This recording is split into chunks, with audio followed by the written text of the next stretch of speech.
So take a few minutes to remember your motivation, the one you started with today, wanting to be of benefit to all beings, wanting to reach enlightenment, help all beings, and so on, and think that that is your reason for being here and listening to this talk tonight.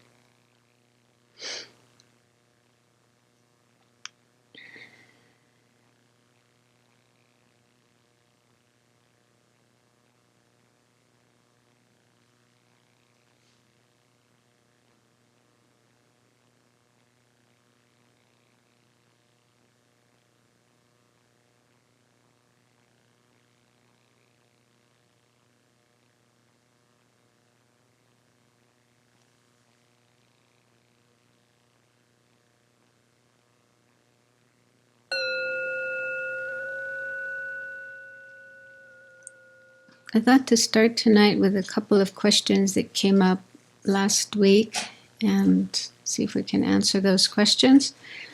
And then continue with the material on the handout. And I hope to get into the topic of direct perceptions, direct perceivers, and maybe even finish that topic, because that's the first of the 7 ways of knowing, 7 types of awareness.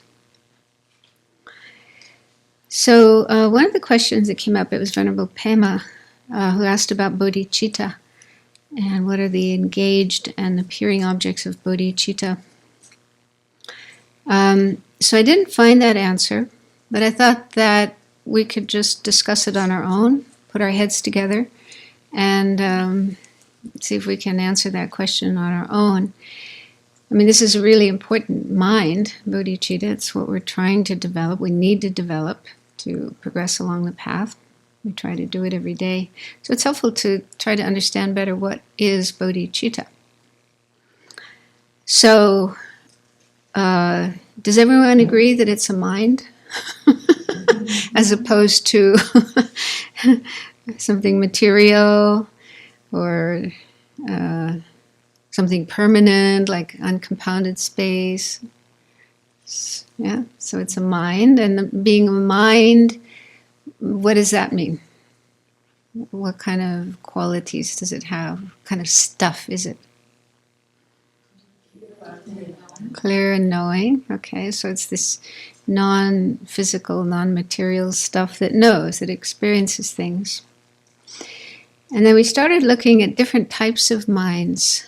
The first division was sense consciousnesses and mental consciousnesses. So every mind, every instance of mind is either one of those. So what do you think Bodhicitta is? Yeah, everyone agree? I think it's pretty easy to see it's not a question of seeing something with our eyes or hearing with our ears and so on. It's a mental consciousness. And then we looked at another division of minds into perception and conception.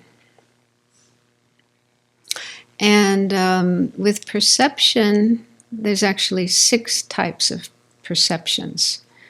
5 sense perceptions, and then also mental perception. And then the other type of mind, conception, is only mental. It's only a mental consciousness. It's never sensory. Okay, so bodhicitta, it could be a mental perception or a conception. So what do you think it is? Conception? Why? Because you're thinking about something. It's an aspiration, it's a wish, so you're conceiving. It's not a direct perception of an object, and with the mental consciousness. Yeah. Any other ideas, assertions, opinions? If it is ultimate bodhicitta, then wouldn't it be a direct perception of emptiness? Yes, that's right. There are these 2 divisions of bodhicitta, conventional and ultimate. And conventional bodhicitta is what we normally understand as bodhicitta, the wish to become enlightened, to help all living beings. Ultimate bodhicitta is said to be the direct realization of emptiness. But is that really bodhicitta? Is that actually bodhicitta? Not really. It's just called bodhicitta, but it's not really bodhicitta.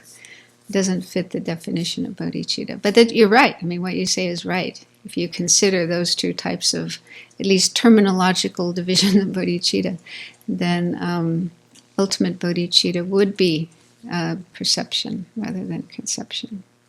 So that's a good point. I also think it's conceptual, but also I'm thinking that the object are sentient beings. So it's how we're... You what? In some sense, the object are sentient beings. We're viewing sentient beings and having this aspiration, because it's a primary mind with two aspirations. One is to benefit sentient beings, relieve their suffering, and then the other is to become a Buddha to do that. So the two aspirations have kind of different objects. It's a hard word to use here because it's such a technical word, but I don't think we're using that necessarily in a Well, every way. mind has to have an object, right? Yeah.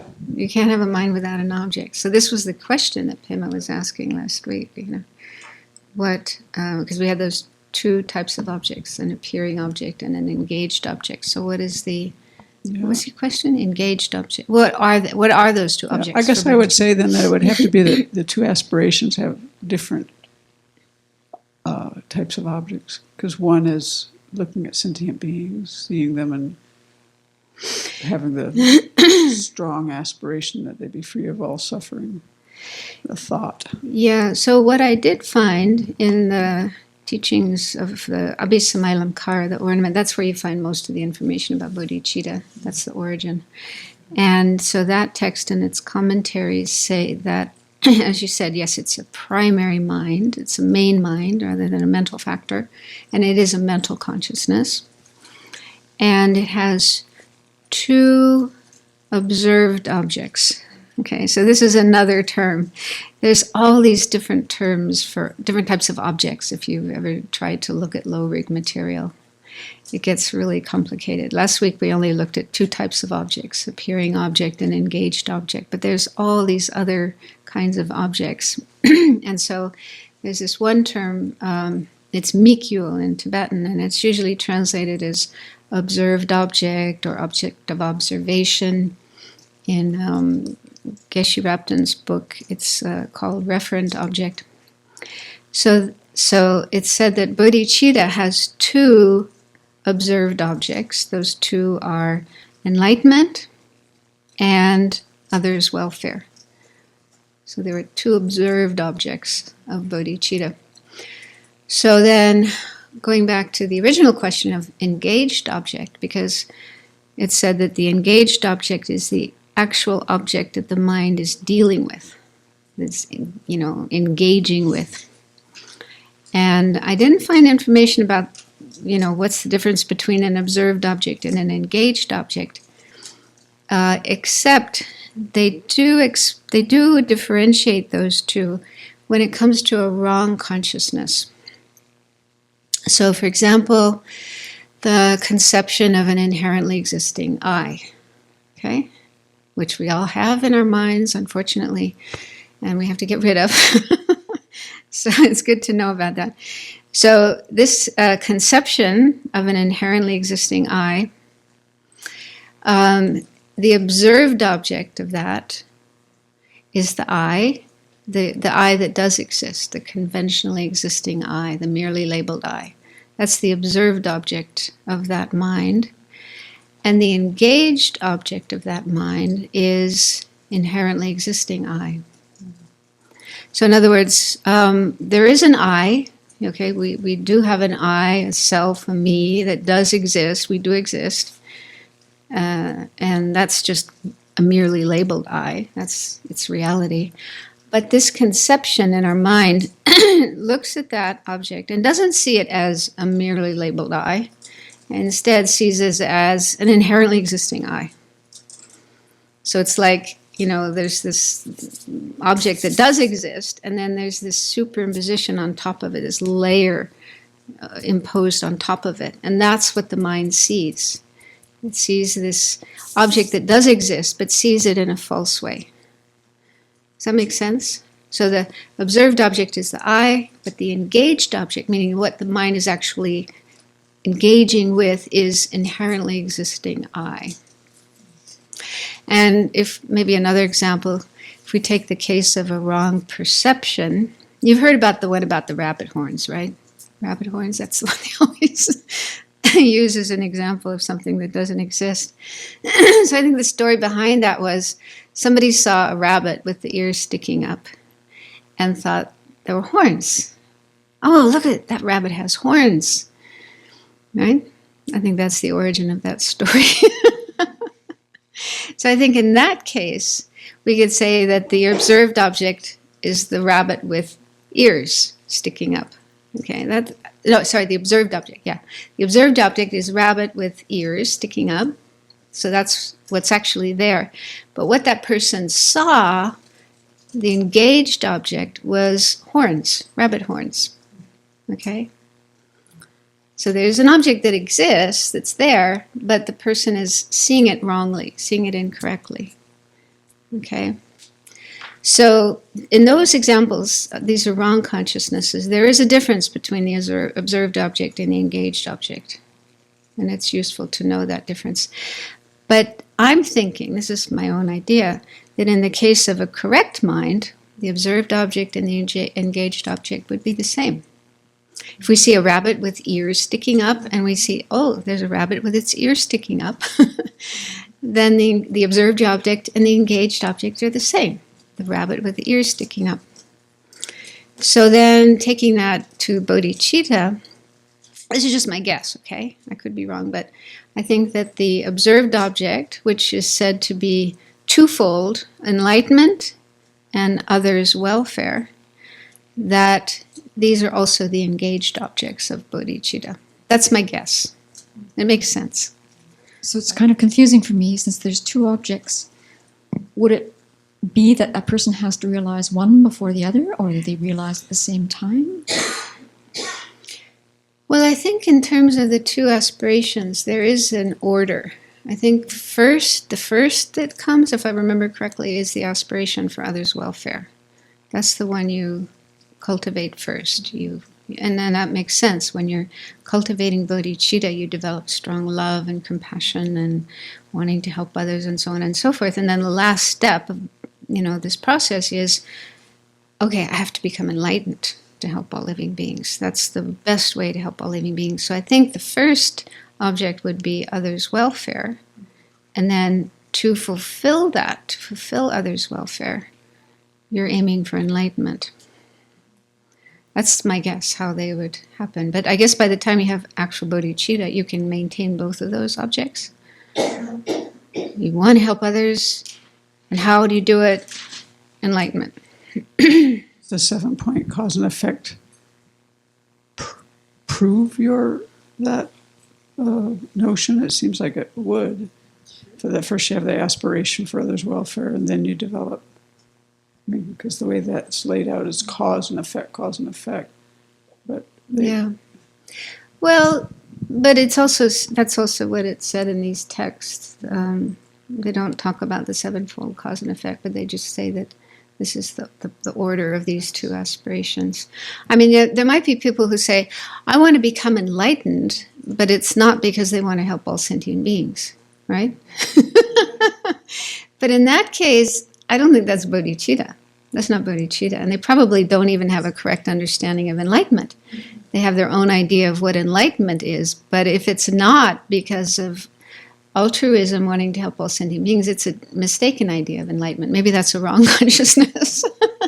rather than maybe, it's coming from the ego. I want to be this great being, better than everybody else. So that's not a correct consciousness. So the actual bodhicitta, the correct form of bodhicitta, would be first generating this strong wish to help others, and then wanting to reach enlightenment to carry that out. So, is that okay? Is that okay? Do you feel satisfied? Yeah, actually, when was it? I gave those talks about bodhicitta. Was it October, September? Anyway, I have some that's like a slideshow and talks about bodhicitta. I could send that to you and you could look at it.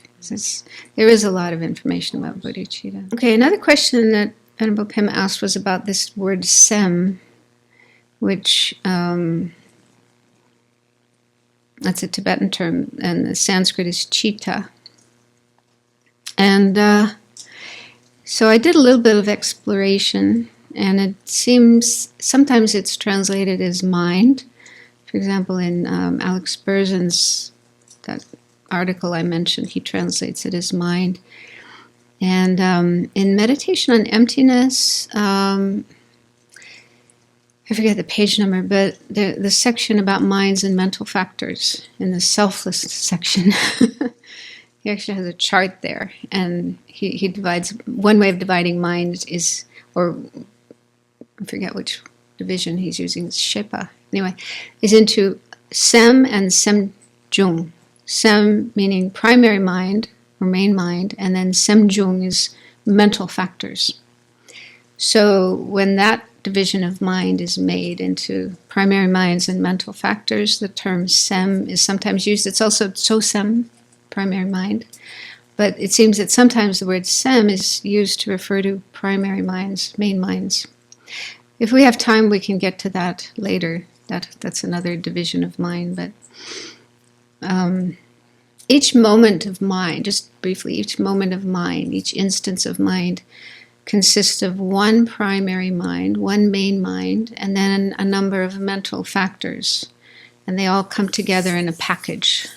You can't separate them. and the primary mind is said to just be aware of the basic existence of the object. And then the mental factors, each mental factor has its own sort of function or portfolio, you might say, its job.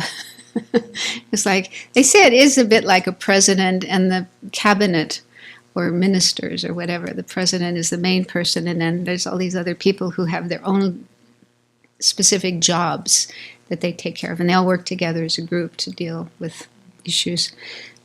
So the main mind is like the president, and then the mental factors are like the cabinet ministers and so on.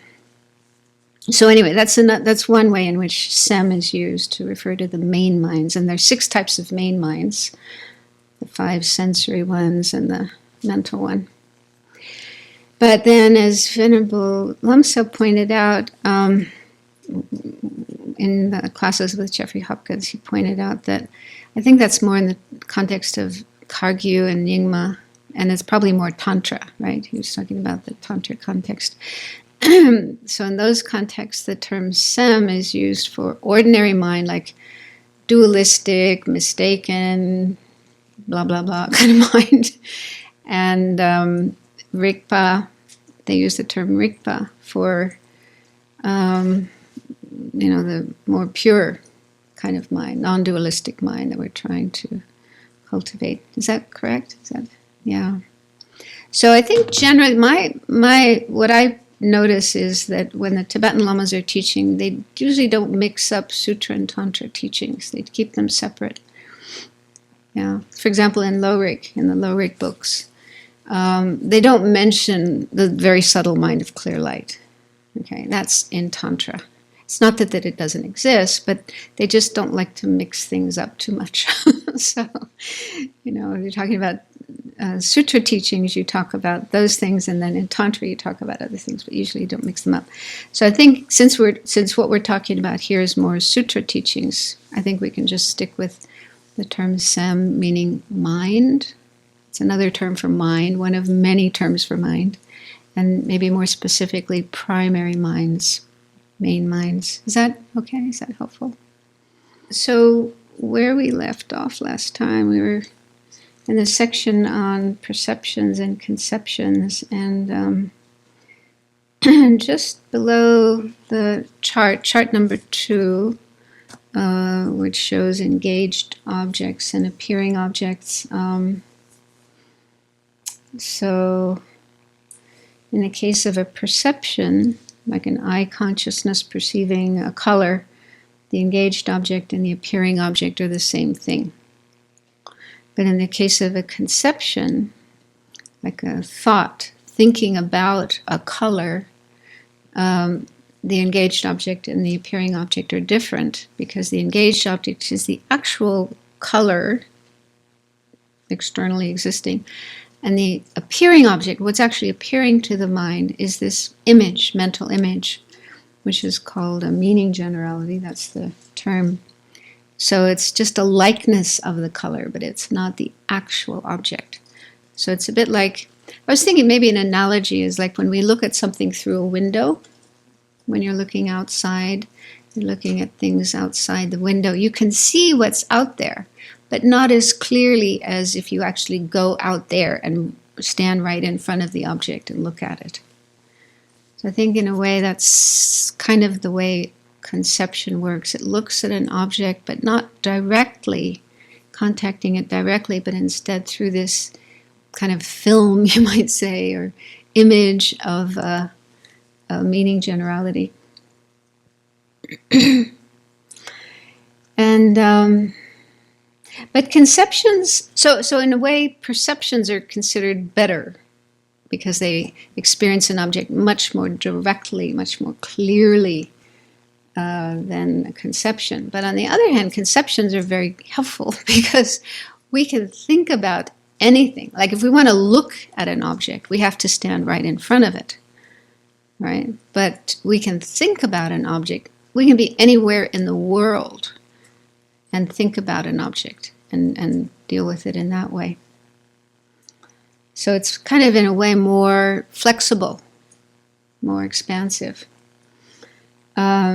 So underneath that little chart, it says the engaged object of a conception can be any phenomenon, impermanent and permanent. So we can think about anything, even things that don't exist, like rabbit horns. What would we want to think about that anyway? But for perception, it says, but the appearing object is always a permanent. So appearing objects of conception are always permanent. But when it comes to perceptions, they only know impermanent phenomena, according to this school, not according to Prasangika, but we're looking at Sautrantika now. So according to Sautrantika, perceptions can only perceive things that are impermanent, not permanent. Okay, then the next paragraph is talking about two ways that meaning generalities or mental images can come about. Have you heard this before?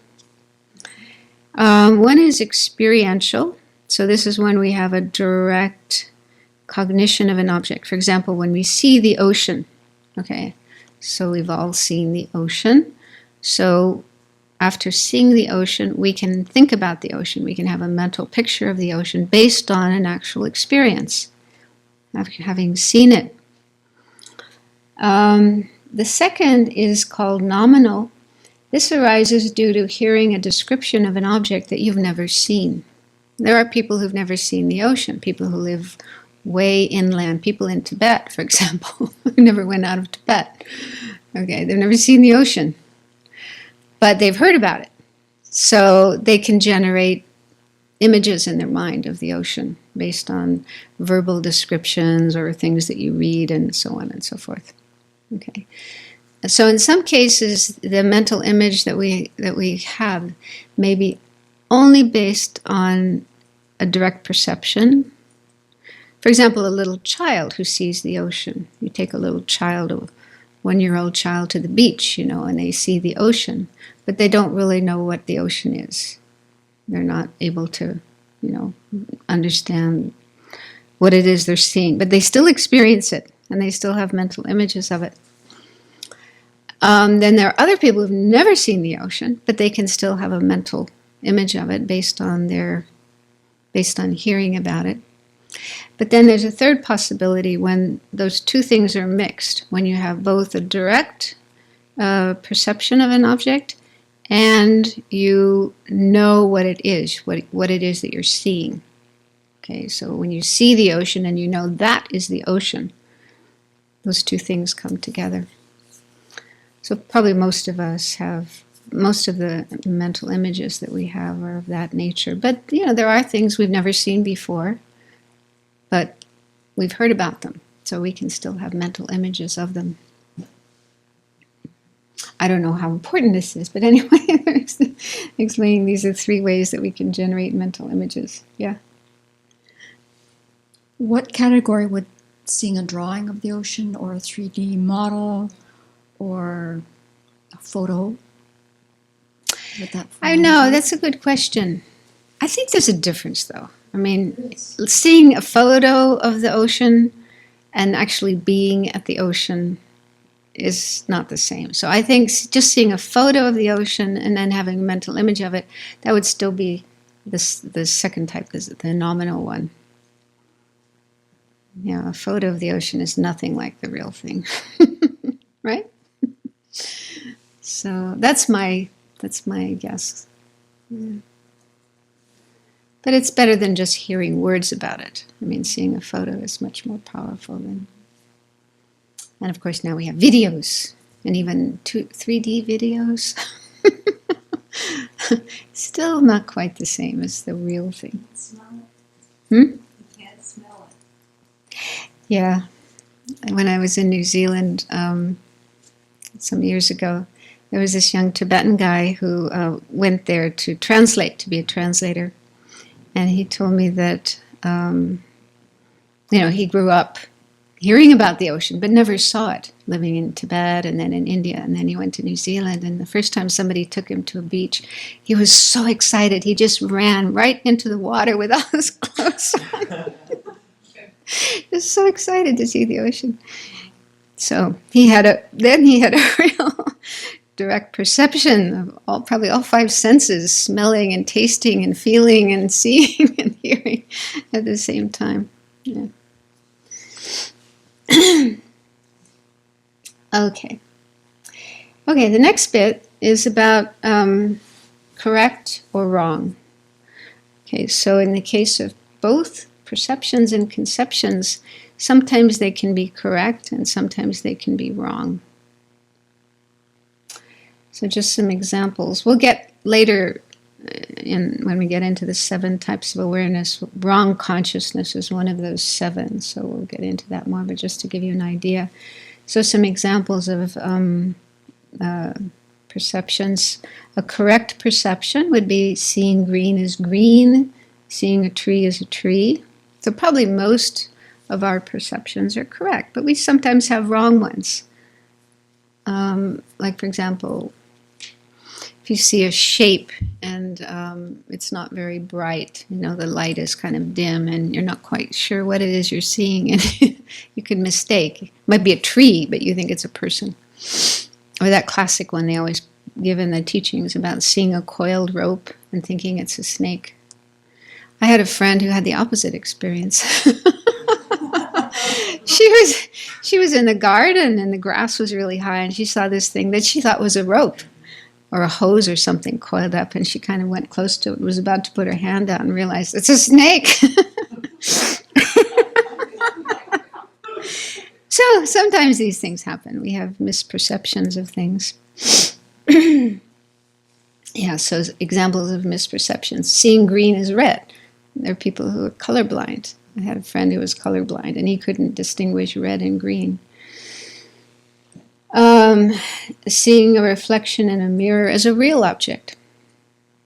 I remember one time walking into I was teaching a seminar in this building, and during a break I went into the restroom, and as soon as I walked in the door I thought, oh, there's another nun here. How nice. But it was just a full-length mirror on the wall. But my first thought was, it's another nun. Okay. And then with conception, so these can be correct or wrong. So examples of correct would be thinking that the earth is round, thinking that one's body is impermanent, but wrong conceptions, thinking that the earth is flat. Believe it or not, there's still people who think the earth is flat, or thinking that one's body is permanent. So actually, we have a lot of wrong conceptions. All the disturbing emotions, like anger, attachment, jealousy, and so on, those are all wrong conceptions. And then, of course, believing in inherently existing I, and so on. So lots of wrong conceptions we need to clear up. Okay, so the next, any questions so far? Just interrupt me if you have a question, otherwise I'll keep going.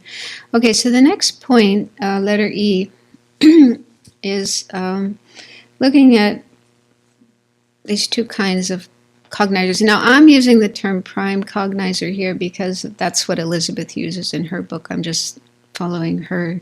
Venable uses reliable, right? Reliable cognizers. Does Jeffrey still use valid? He used to. That's what I grew up on, so I'm kind of partial to that. Valid cognizers.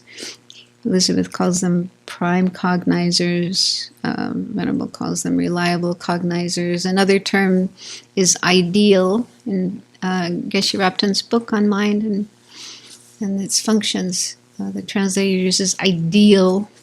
So we need to be flexible. It's good to be flexible and not be too attached to one and have aversion for the others. And they're all just different translations. The Sanskrit term is pramana, and the Tibetan is tsema. So it is helpful to know these terms in Sanskrit and Tibetan, just so you know what's being talked about. Okay, so the definition of a prime or reliable or valid cognizer is a knower that is new and incontrovertible. So it has to be a knower, a mind, and then it has to have these two qualities. New means that it's the first moment that we realize the object. Okay. So if we're looking at a flower, for example, so the first moment we see this flower is a prime cognizer. And then if we continue looking at it for several seconds or minutes, the following moments are no longer prime cognizers. According to this school, not according to Prasangika, but according to this school. This is the one we're looking at now. And the reason is they say that the first moment of experiencing an object is kind of powerful. And the following moments just kind of follow along. And a good analogy is a train. In a train, you have the first car. I don't know if you call it car, but the first one is the engine. Okay, and then it's got all these other cars attached to it. So it's the engine that moves by its own power, and the other cars are just pulled along by it. They can't run by themselves. They're pulled along by the engine. So in a similar way, the first moment of realizing an object is like the engine of a train. It realizes it by its own power, and the following moments are pulled along by it. Realize it by the power of the first one. So that's why they emphasize the first moment and say that's the one that's really valid or reliable or prime. And then the second term, incontrovertible, complicated word, means that this mind is infallible, meaning it's completely correct. It sees the object correctly, not in a mistaken way, and is able to, it says it's able to induce ascertainment, meaning you're sure that you're sure about what you saw, what you experienced. You know, you see a person, for example, and you know that person was Venerable Children. No, I'm sure it wasn't somebody else. It was definitely her. Okay, you could swear in the Bible it was her. Okay, so that's the meaning of ascertainment. You're sure about what it was you saw. And it says it eliminates misconceptions about it. Okay, if somebody says, no, I don't think it was her. I think it was Venerable Yeshe. And you say, no, it was definitely Venerable Children, I'm sure. Okay, so because sometimes we have perceptions of things and, we don't see them very clearly, or we're not really sure. And afterwards, we have doubt, was it really her, or was it somebody else, or, right? So the meaning of a valid or reliable or prime cognizer is you're sure, you saw the object correctly, you're sure about it, and afterwards you're able to remember it with certainty, with conviction. And they also use the word realize, tok in Tibetan. Now, I have another, later we'll get to, there's these different words that they use regarding what the mind does with its objects. Sometimes they say appear, apprehend, realize, ascertain. There's all these different terms, so I found an explanation of them to tell one from the other. But realize means it's very sure. It sees it correctly, perceives it correctly, knows it correctly, and is able to be sure about it afterwards. Okay, next paragraph, it says, an example of a prime cognizer is the first moment of seeing a red rose, in which the red rose is seen correctly, and afterwards you are 100% sure that you saw a red rose and not a white one or a pink one or a yellow one. I'm sure it was red. And it was rose and not a daisy or a daffodil or anything else. I'm sure it was a red rose. Okay, so that means you had a valid cognizer, a reliable cognizer. So we have lots of these, okay, in our daily life. So that's an example of a perception. And then with conception, the only valid cognizer that we have, that we can have, of that's a conception, is an inferential cognizer. And that's a little more complicated. We'll get to that later. That's number 2 on the list of the 7 types of awareness. But the classic example they always give is realizing sound to be impermanent based on a correct sign. I think the reason they talk about sound is because there was one non-Buddhist system that followed the Vedas. The Vedas were ancient holy scriptures in India. And this, I forget the name of this group, but they believed that the sound of the Vedas was permanent. And so the Buddhists were always trying to convince them, no, sound is always impermanent. It's never permanent. Okay, so there's lots of reasonings to prove that sound is impermanent. But we could use any object, our body, for example, So we have this natural, I think it's probably quite subtle, conception that things are permanent rather than impermanent. Even though intellectually we can say, yeah, I know my body is changing and it's not going to last forever. But sort of on the gut level, we still feel as if our body is permanent. It's going to last forever. It's not going to get old. It's not going to change. So this conception of things is permanent. So one of the most important things we need to realize on the path is that things that are impermanent and not permanent. And they say that impermanence is a hidden phenomena. Did you learn about that in the 3 types of phenomena: manifest, hidden, and very hidden? So subtle impermanence is a hidden phenomena. And that means we cannot perceive it. We cannot see it or hear it or smell it with any of our 5 senses. So the way to realize subtle impermanence, at least the first time, initially, is with an inferential cognizer. And again, we have lots of these inferential cognizers. I was thinking, I don't know if this is a good example, but we've been having a lot of snow recently. Okay, so let's say it snowed during the night and the ground is covered with this layer of fresh snow, and you walk out of your house and you see footprints, deer prints or turkey prints or human footprints or something in the snow. So I think you didn't see the person walking there, but you can infer that somebody or some animal walked by there in the last 12 hours, right? So that's an inference. So an inference is something that you use to understand something that's hidden, something you cannot see directly with your senses. But you can infer it by means of signs, by means of like footprints. Okay. Anyway, we'll get to that later.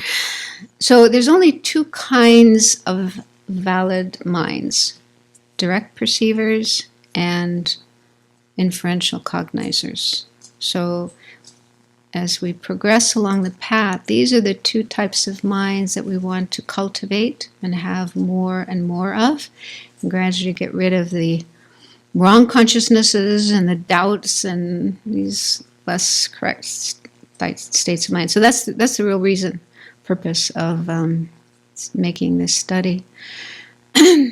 So this is just an introduction to these two types of mind: prime or valid cognizers. So those are the ones that are new and incontrovertible.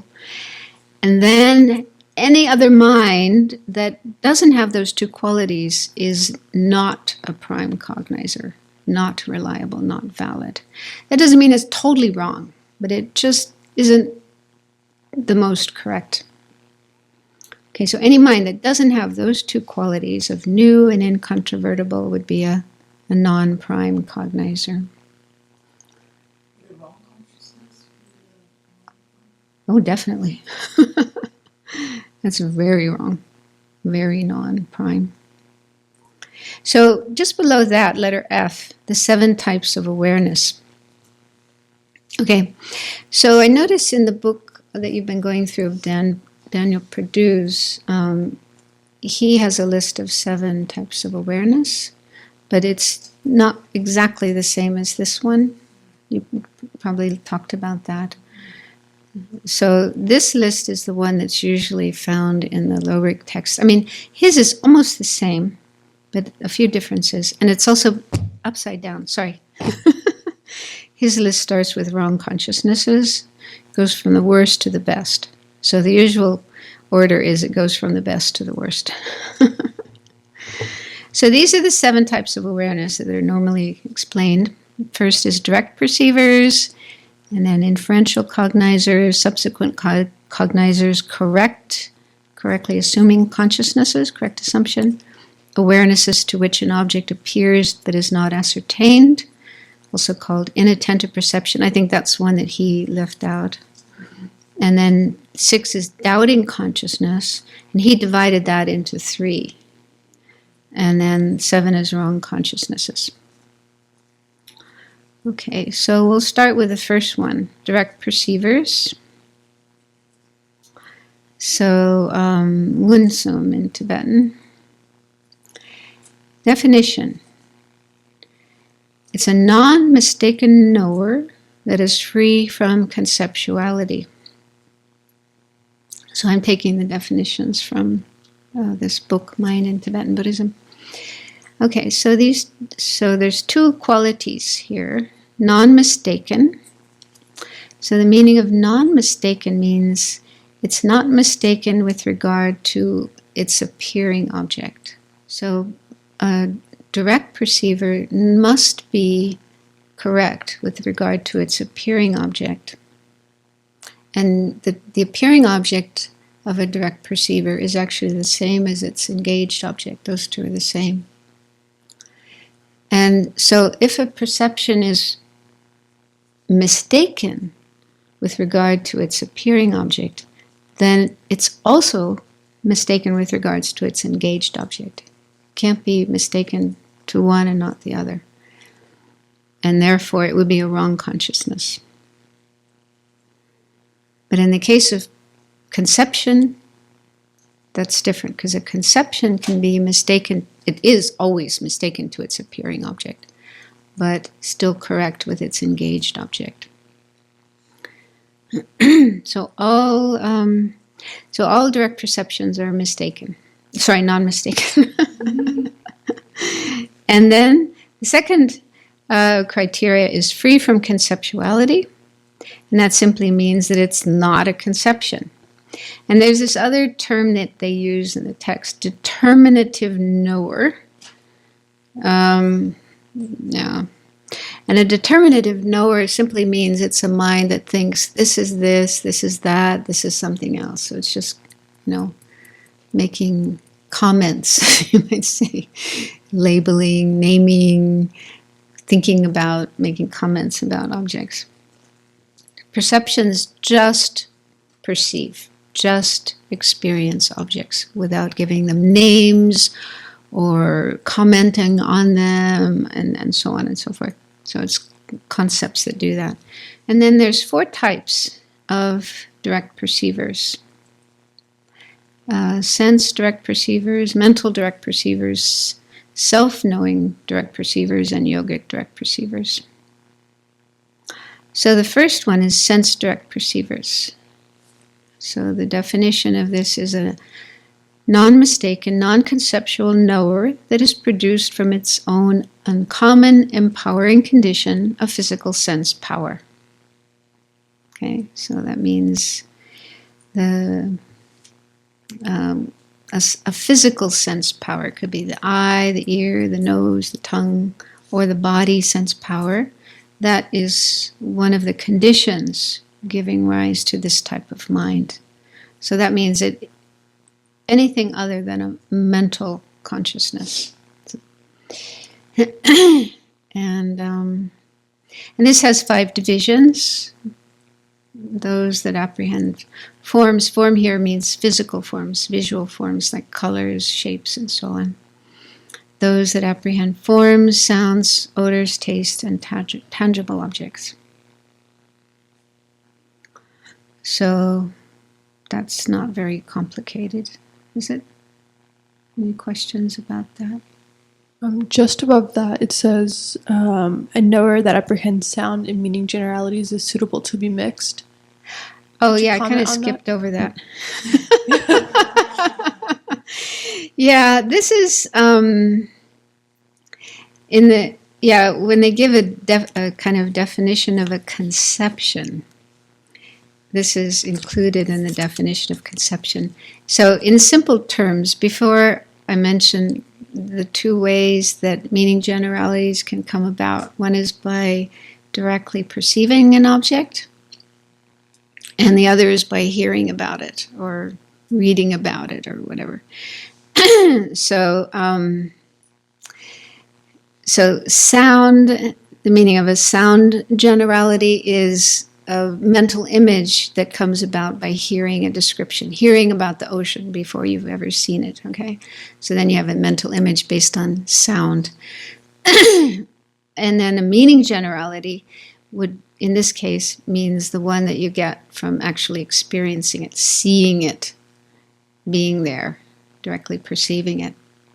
So that's simply referring to the sound and meaning generalities are referring to those 2 types of mental images that we can have. And then saying that they're suitable to be mixed means those 2 things can become mixed so that we can have a experience, we can have a mental image of the ocean based both on seeing it ourselves and hearing about it and learning about it and studying it in university and so on and so forth. I don't know, they have these complicated terms, but in simple terms, that's what it means. And that's just the function of a conception. A conception is that kind of mind that is able to know things in those ways. Okay, next, mental direct perceivers. Okay, so the definition of this is a non-mistaken, non-conceptual knower that arises from its own uncommon empowering condition of mental sense power. So this is a mental consciousness rather than a sense consciousness, but it's a non-conceptual one.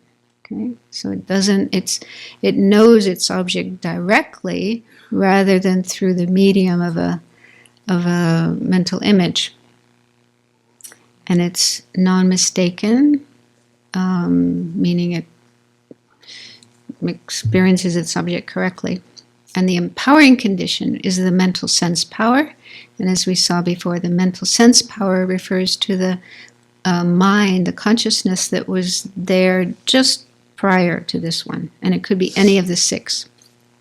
And so, for example, they say that if we look at an object, like we look at a red rose for several minutes or several seconds, so we have a series of visual, direct perceivers, sense direct perceivers looking at the rose.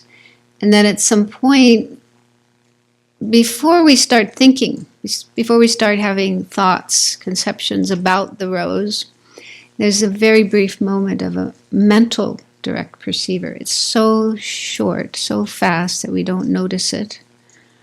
But it's a mental as opposed to a sense perceiver of the rose. So it's still the mind observing the rose, but with the mind rather than the eye consciousness. And so the last moment of the eye consciousness, just before it switches to this mental direct perceiver, that last moment of the eye consciousness is the mental sense power for that mental direct perceiver. So that's the kind of mental direct perceivers that ordinary beings like us have, but we're not aware of them because they're too short. And the other example of a mental direct perceiver is clairvoyance, like reading others' minds or remembering past lives and so forth. So probably most of us don't have that kind of experience, but some do. What do you think about dreams? Mental direct perceiver? I mean, they're not sensory, right? They're mental. They're mental consciousnesses because our senses are all out of it. It's mental consciousness. But is it a mental direct perception or is it a conception? What do you think? I think J. Rinpoche, Lama Tsongkhapa, says that they're non-conceptual. They could be. Unless I might have that backwards. Yeah, I mean, he does have something about that in here. Very, very brief.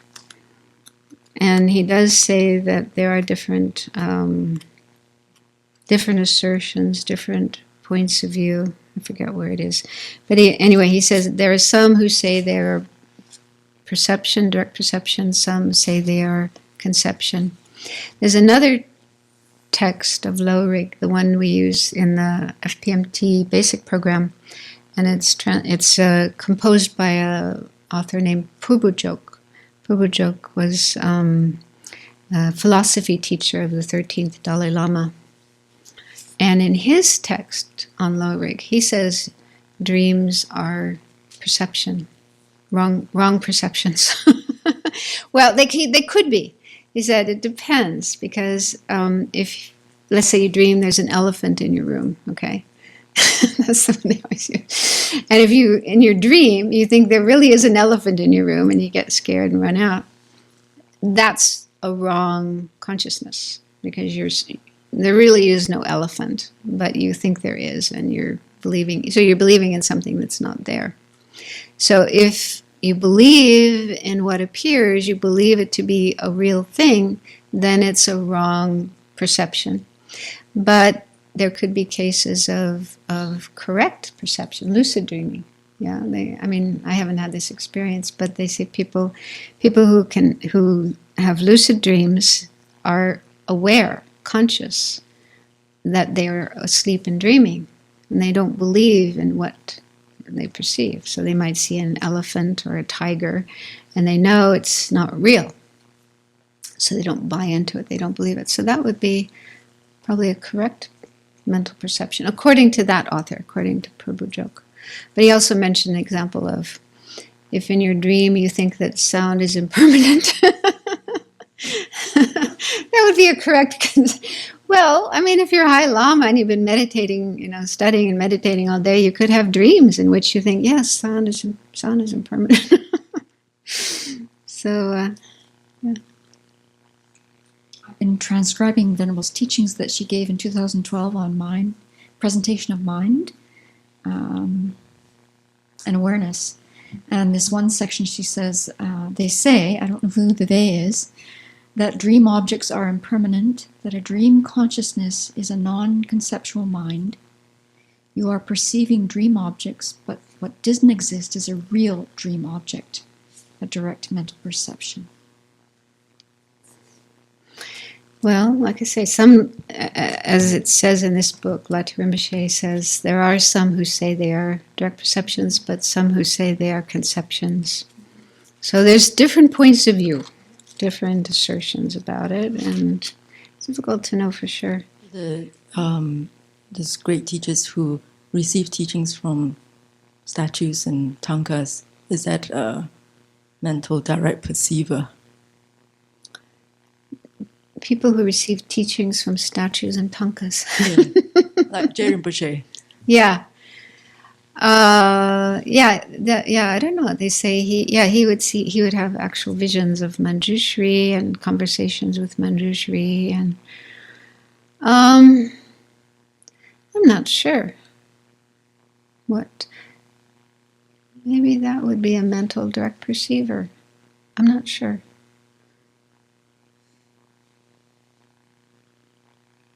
That would be quite interesting, wouldn't it? Have the Buddha statue talk to you.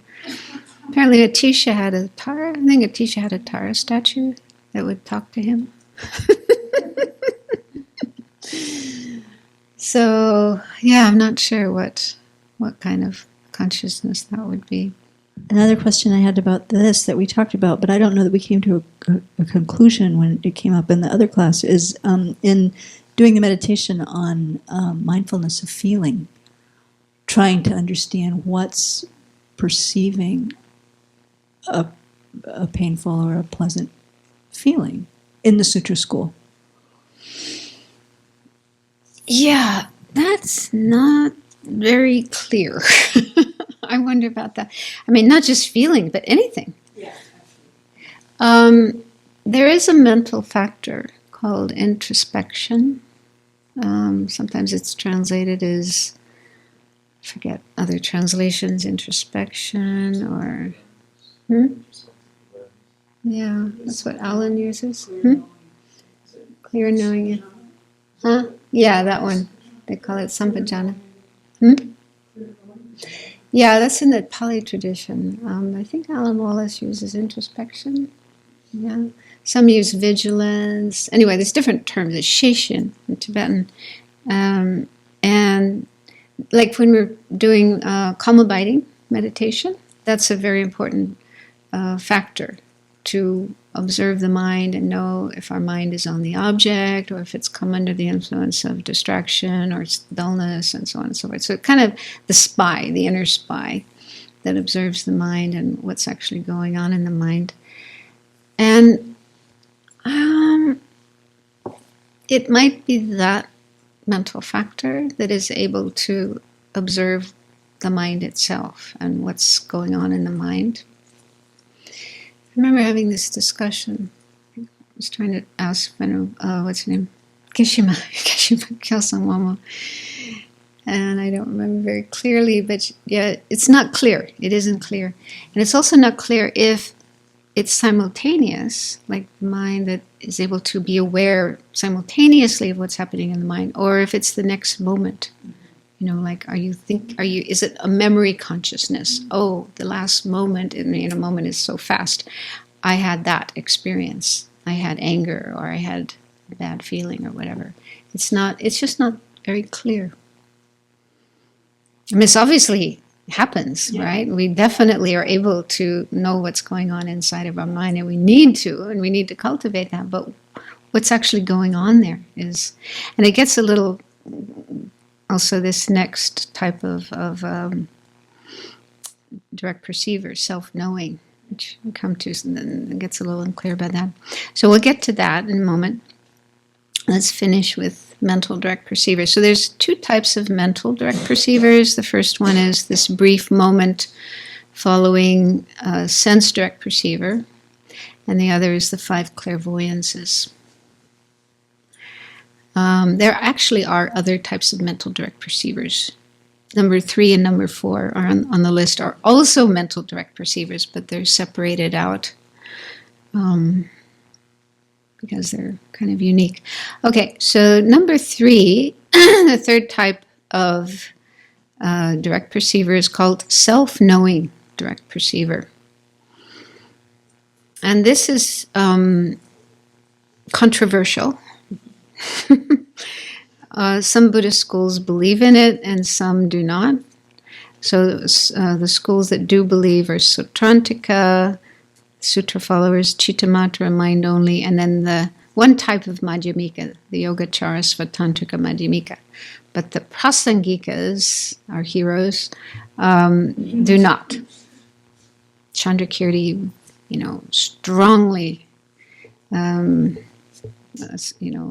refuted the existence of this type of mind. But anyway, within the Sutra school there exists. So this is, I didn't give a definition here because it's better to just try to understand what it's about. So it's a cognition or mind that has as its object another mind, not somebody else's mind, but one's own mind. So for example, if we're looking at a flower, we see the flower. So we have an eye consciousness that's seeing the flower. And simultaneous with that, there's another consciousness that's looking at this eye consciousness. And this is the case with every single consciousness that we have. All our sense consciousnesses, our conceptions, and so on. They all have another consciousness that's aware of them. And the systems that believe in this, they say this is necessary for memory. If we didn't have another mind observing that perception or conception, we wouldn't be able to remember it afterwards. So it's what accounts for perception. Whereas those schools that say, no, there's no such thing, they say it's not necessary. Just having an eye consciousness, seeing a flower, is enough to be able to remember it afterwards. You don't need to say there's some other mind that perceives it. So, yeah, I don't think we really need to go into a big discussion about this. But I think in here, I think Elizabeth talks about how we shouldn't confuse self-knowing perceivers with introspection. Some people think it's introspection, but it's not. Because the like Prasangika, for example, can account for awareness of our own mind, what's going on in our own mind, without the need to say that there's this self-knower. It reminds awareness of awareness. It reminds me awareness of awareness as an object of shadow. Yeah, but then what is this awareness that's aware of awareness? What is it? The function of a self-knower is just to make possible memory of former consciousnesses. It does not have an active role of introspection or self-awareness, as its name might suggest. Such is carried out by a mental factor called introspection. Samprajnana in Sanskrit, or Shishin in Tibetan, which can accompany a main consciousness. Okay, so there's this mental factor, which we can call introspection, that isn't always there, but it can be there accompanying a main consciousness, and that is able to be aware of what's going on in the mind. So that's what she's saying here, that it's the mental factor introspection that is aware of the mind itself. So that's one possibility. The other possibility is the second moment remembering the previous moment, but it's so fast like that.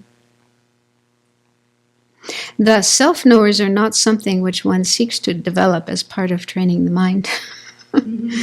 Anyway, according to Prasangika, they don't even exist. We can't develop them. Okay, so they just arise kind of naturally and spontaneously, simultaneous with every mind, and they're just looking at the mind itself. So we don't need to spend too much time on that. Let's go to the next one. That's the interesting one. Yogic direct perceivers. And these are also mental direct perceivers, but they're special ones. So the definition is a non-conceptual, non-mistaken, exalted knower in the continuum of a superior meaning an Arya, someone who's had a direct realization of emptiness, which is produced from a mental stabilization that is a union of calm abiding and special insight, and which has become its own uncommon empowering condition. So this kind of mind only exists in the minds of Aryas. And it's not any kind of object, but it's special objects such as subtle impermanence, selflessness. In this school, they don't really talk about emptiness of all phenomena. So the highest realization would be selflessness of persons, the lack of a self-sufficient, substantially existent person.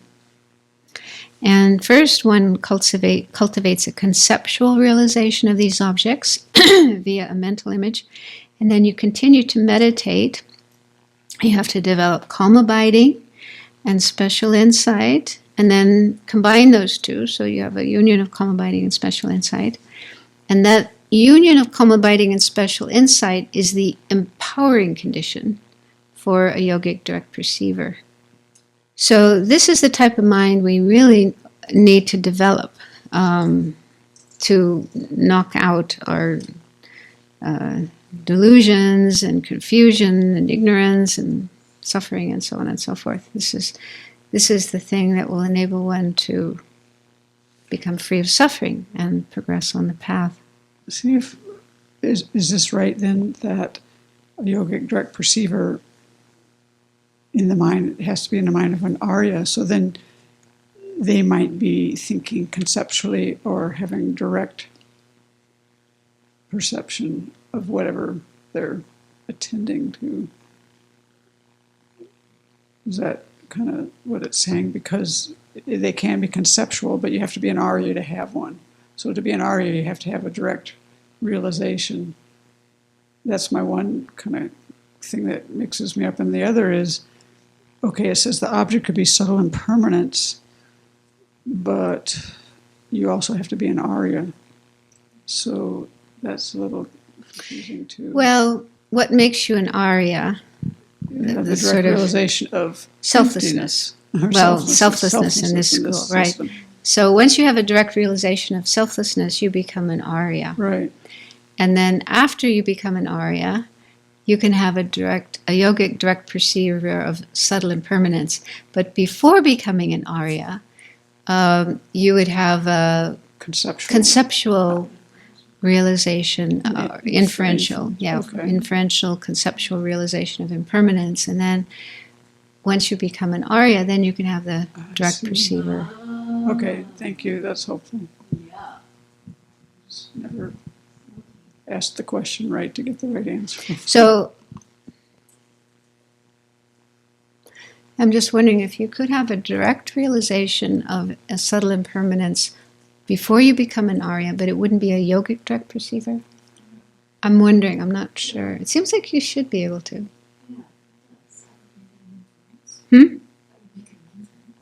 No, direct.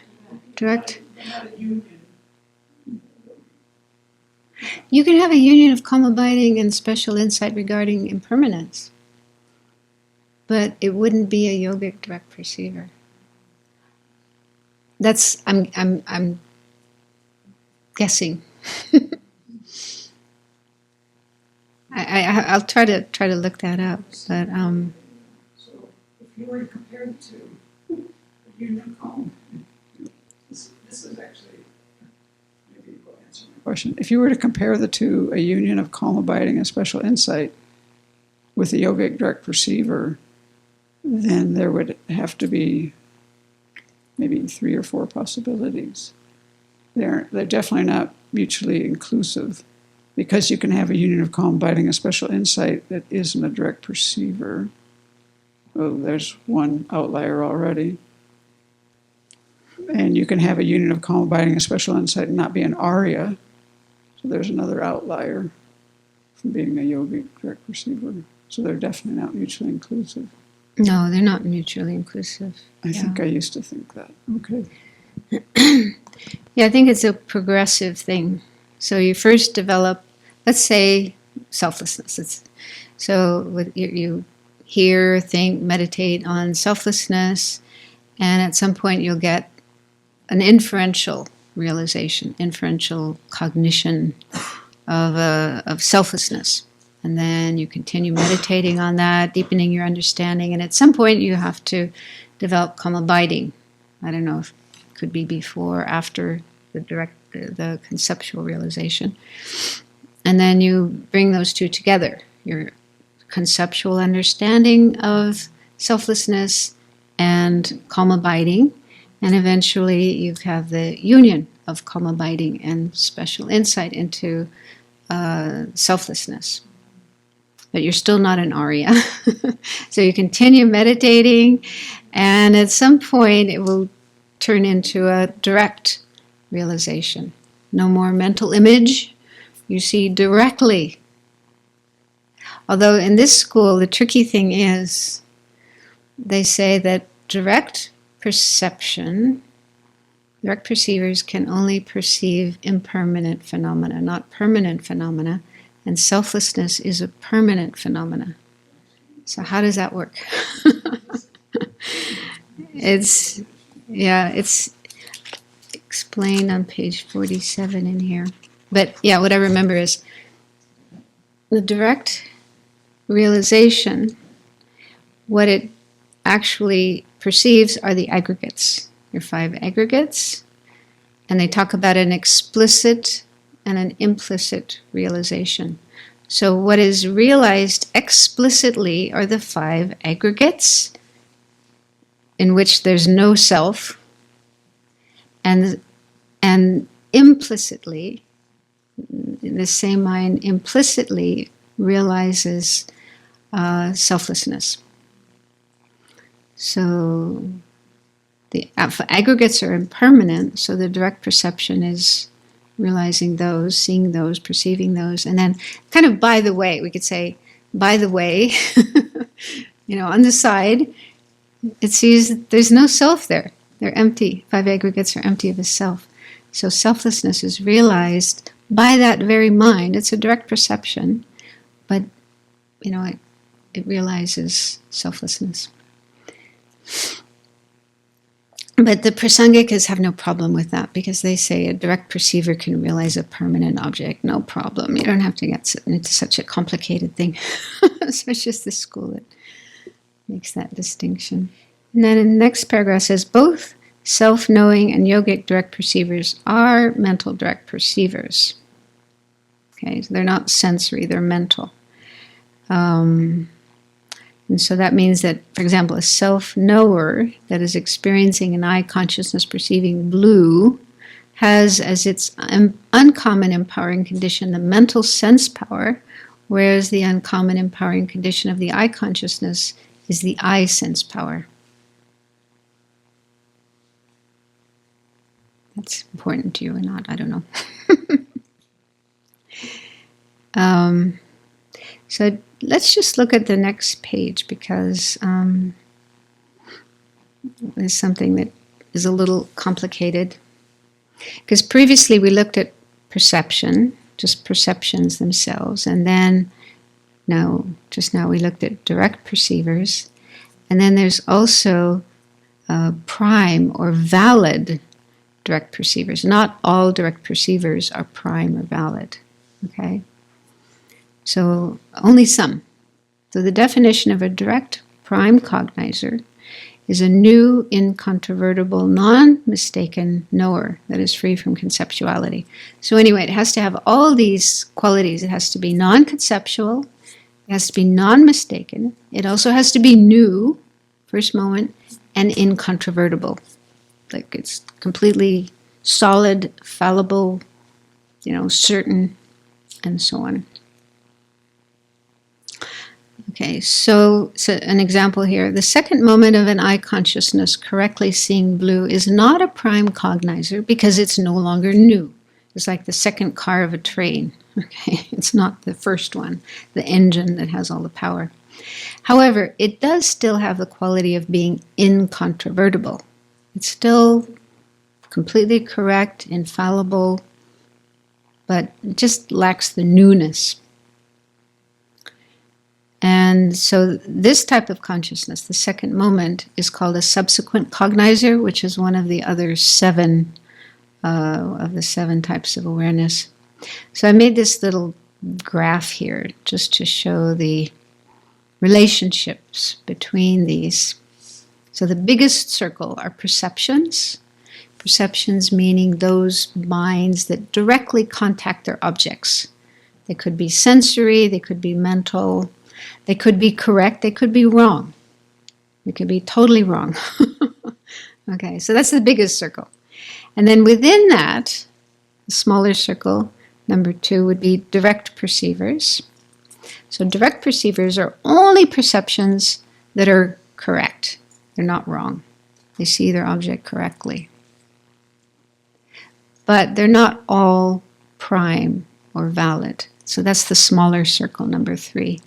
So prime direct perceivers that are prime cognizers are those that are correct and those that are new, the first moment. It's a little complicated. But I hope that drawing would make it a little clearer. This is a little bit of a field, so if it's too far off, that's okay, but I've been puzzling over this for a fair amount of this retreat. Also about the perception of, understanding a feeling arising, right? And so the substantial cause of that feeling has to be a previous moment of feeling, a previous mind, previous moment, but one of those, right? But then what I'm trying to puzzle over is how in the heck do you posit, and looking at the way the minds are constructed, that a ripening potency makes it a painful or a pleasurable feeling. It seems like that should fall under this mind and awareness topic. I don't know. Well, feeling is a mental factor. So that's kind of a separate... Yeah, when the topic of Lorig mainly talks about these 7 types of awareness. And I think it's a separate text. In this book, there's only a mention of the list of the mental factors, but not an explanation. But I have another text which is just about the mental factors, going through all of the mental factors and definitions of each one and so forth and how they work. But still, even having studied that, it's still a lot of areas that are, I wonder about that too. They say feeling is one of the mental factors, and it's ever present. Every single mind that we have has a feeling as part of it. And it's either one of those 3, pleasant, unpleasant, neutral. So it's just like every moment is a feeling. And they say that that's one of the ways that karma ripens, is the feeling that we have. But how that works? Well, our mind is just full of imprints from our past actions and so forth. And so they're probably ripening all the time with all of our experiences. They may also account for why we have wrong perceptions, why we see a rope and think it's a snake, or see a snake and think it's a rope. And the dreams that we have at night and so on. So I think a lot of this stuff, and also like the things that come up in meditation. Things from 50 years ago. I was just thinking about that earlier, that one retreat that I was doing, these songs started coming into my mind that I heard when I was a little kid, and I haven't listened to them or sung them or heard them, for 50 years. And there they are in my mind. Where is that coming from? And why? Why? All of a sudden that song comes up. I don't think anyone can really explain it, but I just think our mind is just full of these imprints. I actually I'm sort of attracted to the Chitta Mantra explanation of the mind, Alaya Vijnana, which is sometimes called a storehouse consciousness. It kind of makes sense. It's like this big ocean full of all these fish, all these creatures, you know, and they're just swimming around and poop, poop, poop, popping up here and there. Kind of makes sense in a way. But yeah, I think it's something that we can't really understand logically or whatever.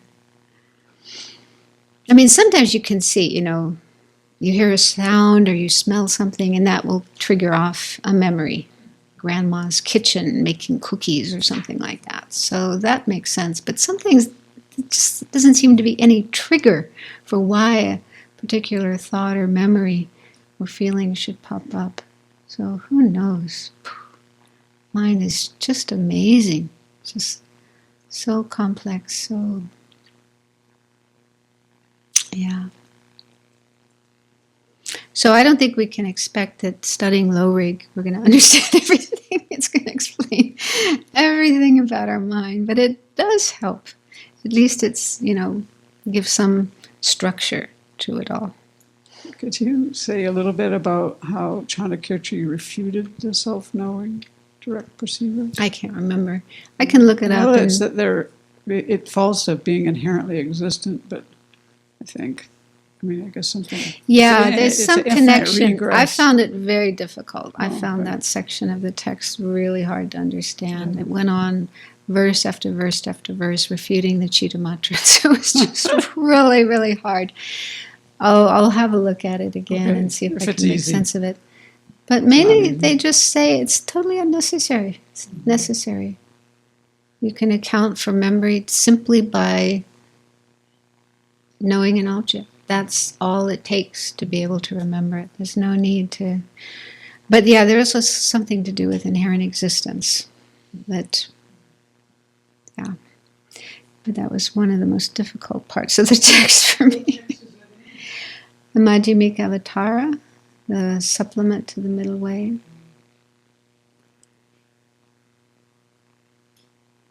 Well, we can ask the question. Yeah, I guess I'm just going to use that. Yeah, it's a long text, so it's going to start from the beginning. Yeah, well, this is chapter 6, so it's way, way in the depths of the text. Yeah, eventually we can get to it. Okay, so next week we'll. So I made a part 2 of the notes. Did you get them? Okay, so there's a few extra topics related to direct perceivers, and then we'll go into inferential cognizers. That's the next of the 7 types of knowing. Okay. Thank you.